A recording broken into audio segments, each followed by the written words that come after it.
Look at this question. A man is known to speak the truth on an average 4 out of 5 times.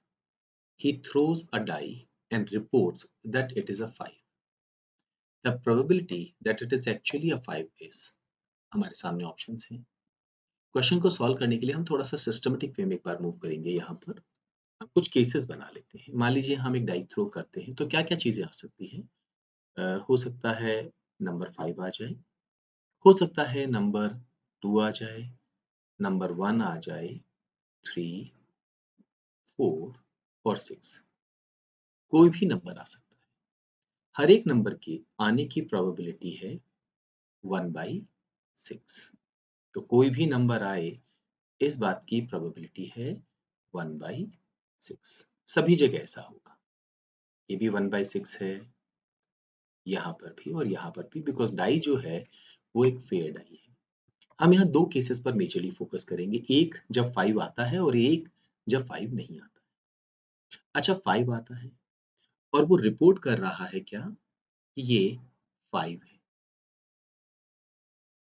Because he speak the truth on an average 4 out of 5 times. तो हम क्या कहेंगे, 4/5। वो 5 ही report करेगा और वो 5 report नहीं करेगा, ये हो गया 1/5। हमारा फोकस किस पे है, क्योंकि क्वेश्चन में लिखा हुआ है he reports that it is a 5।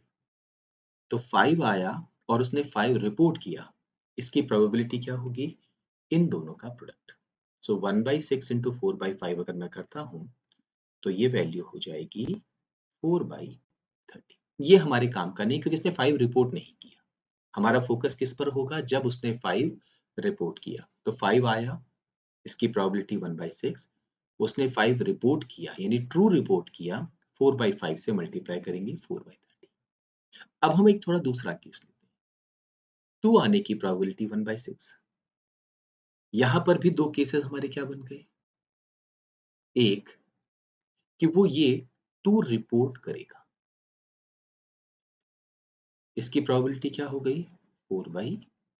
तो 4/5 into 1/6, again will say 4/30। But again ये हमारे काम का नहीं, वो 2 रिपोर्ट नहीं करेगा। अगर 2 रिपोर्ट नहीं करेगा तो इसकी प्रोबेबिलिटी क्या होगी 1/5। 2 रिपोर्ट नहीं करने का मतलब ये नहीं है कि वो 5 रिपोर्ट करेगा। 2 रिपोर्ट नहीं करने का मतलब है कि वो हो सकता है 1 रिपोर्ट करे, वो 3 रिपोर्ट करे, वो 4 रिपोर्ट करे, वो 5 रिपोर्ट करे, या वो 6 रिपोर्ट करे।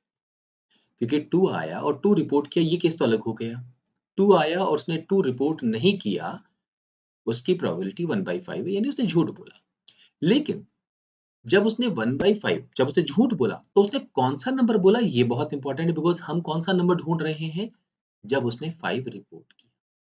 ओके, क्योंकि सबके बराबर चांसेस हैं झूठ बोलने के, यहाँ पर इसके अंदर ऐसा कुछ है नहीं। उसने कहा कि भाई 2 नहीं आया, अच्छा क्या आया, 1 आया, तो मे बी हम कहेंगे यहाँ पर प्रोबेबिलिटी हो गई 1/5 बिकॉज सब कुछ बराबर है।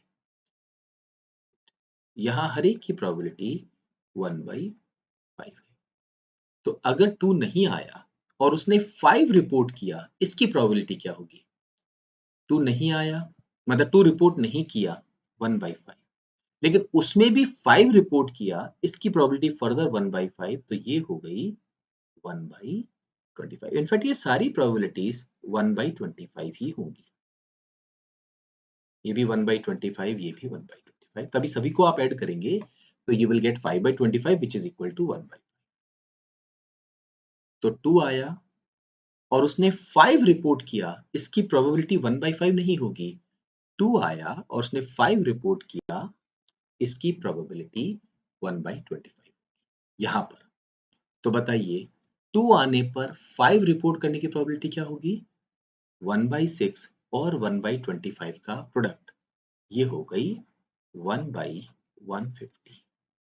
पर ध्यान रखिए ये 2 का केस हुआ, 1 के केस में भी 1/150, 3 के केस में भी सेम होगा, तो मैं इनफैक्ट यहां पर इनटू क्या कर दूंगा,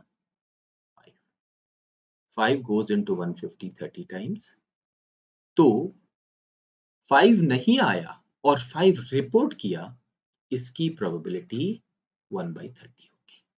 तो ओवरऑल प्रोबेबिलिटी कितनी होगी? इन दोनों का सम, दैट इज 5/30। हमें पता करना है उस बात की प्रोबेबिलिटी कि जब उसने 5 आया था और उसने 5 रिपोर्ट किया, 4/30। 30 से 30 कैंसिल होगा। हमारे इस क्वेश्चन का आंसर क्या होना चाहिए था? 4/5, बट वो किसी भी ऑप्शन में अवेलेबल नहीं है। तो फिर हम यहाँ पर ये मान के चलेंगे कि जब वो 2 नहीं आता है तो वो 5 रिपोर्ट करता है। जो एग्जामिनर है उनका इंटेंशन ये है। अगर ऐसा हुआ तो ये सारे केसेस हमारे हाथ से हट जाएंगे, क्योंकि जो इंटेंशन पे अगर हम फोकस करेंगे, क्योंकि ऑप्शन में हमें कोई नहीं मिल रहा, नन ऑफ दीज हमारे पास नहीं है, तो हम यहाँ क्या कहेंगे कि अगर उसने 2 आया और 2 रिपोर्ट किया तो 4/5। 2 रिपोर्ट नहीं किया तो उसने एक्चुअल में, हम यहाँ मान के चलेंगे, उसने कहा ये 5 आया, राइट? बाकी सारे केसेस में 5 आया है, वो प्रोबेबिलिटी 1/5। तो ऐसे ही ये टोटल प्रोबेबिलिटी होगी 1/6 एंड 1/5, दैट इज 1/30। ऐसे कुल कितने केसेस हैं? 5, तो इंटू 5 कर देंगे, सो इट विल बिकम 5/30। अब हमारा आंसर क्या होगा? 5 रिपोर्ट करने की प्रोबेबिलिटी 4/30 एंड 5/30, दैट इज 9/30। और एक्चुअल में 5 आया था, ये 4/30, 30 से 30 कैंसिल हो गया, तो आंसर 4/9। तो यहाँ पर एक अजम्पशन हमें लेके चलना पड़ेगा अगर हम ऑप्शंस के थ्रू जाएं, कि जब वो 5 के अलावा कोई दूसरा नंबर नहीं आता, कोई भी नंबर आता है, 2 आता है, उसने रिपोर्ट किया 2, तो ट्रू बोला, पर उसने रिपोर्ट नहीं किया, उसने कहा 2 नहीं आया, तो हम ये मान के चल रहे हैं कि उसने कहा कि 5 आया। ये अजम्पशन लेंगे तभी हमारा फर्स्ट ऑप्शन आंसर होगा, अदरवाइज हमारे इस क्वेश्चन का आंसर होगा 4/5।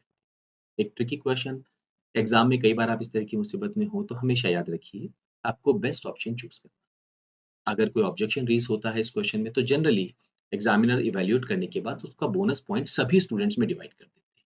पर अगर कोई ऑब्जेक्शन रेज नहीं होता है, तो फिर जिन्होंने इसको 4/9 आंसर मार्क किया होगा, उन्हें इसका एडवांटेज मिल जाएगा।